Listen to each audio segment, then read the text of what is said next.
বন্ধু ও বান্ধবীরা একটু ড্যান্স, বেশ আনন্দ, পরবর্তীতে কুইজ প্রতিযোগিতা, এদিকে রান্নার কাজ, পরবর্তীতেই খাওয়া দাওয়া, বেশ আনন্দের একটি সময়। হ্যাঁ, এটাই সেই হিরো যার দ্বারা এই আয়োজন। আমাদের সবার প্রিয় দাদা মিস্টার সোমেন সেন, তার দ্বারাই আজ এই আয়োজনটা। আমাদের এই পিকনিকটা বগুলা গৌরনগর পার্কে, খুবই সুন্দর একটি পিকনিক স্পট। দাদাকে নিয়ে এভাবে ড্যান্স করা আমাদের জন্য খুবই একটা আনন্দের বিষয়। যে দাদা আমাদের প্রতিনিয়ত শাসন করে সেই দাদাই নাকি আজ আমাদের সঙ্গে ড্যান্স করছে। ও হ্যাঁ, তোমাদের তো একটা কথা বলাই হয়নি, দাদা মানে আমাদের biology teacher, biology tuition master, আমাদের সবার প্রিয় দাদা। দাদাকে এভাবে আমাদের সাথে ড্যান্স করতে পাশে পাবো আমরা কখনো ভাবতেই পারিনি।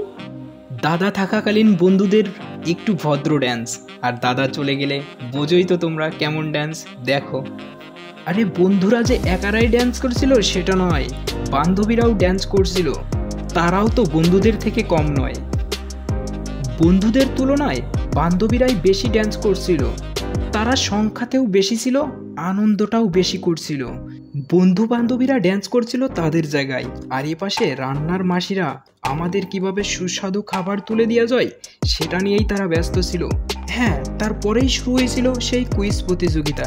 তোমরা সেটা দাদার মুখ থেকেই শুনে নাও। আর হ্যাঁ, যদি কুইজের কোশ্চেনের উত্তর জানো অবশ্যই কমেন্টে জানিয়ে যাও।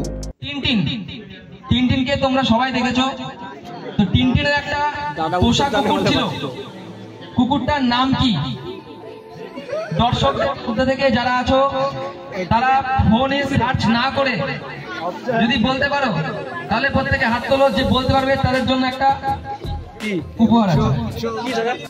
সব আনন্দ, সব বিনোদন শেষ করে একদম পিকনিকের লাস্ট পর্যায়ে চলে আসলাম আমরা খেতে।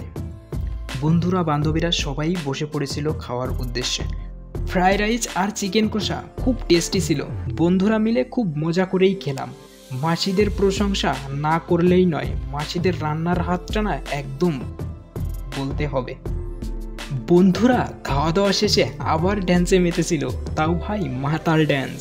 মানে বলতে হবে তাদের যেন খাওয়া দাওয়া শেষে এনার্জিটা পেয়ে ওরা আবার বেশি মেতে উঠেছিল। আর ভাই বন্ধুরা, দেখা হচ্ছে নতুন কোনো ভিডিওতে।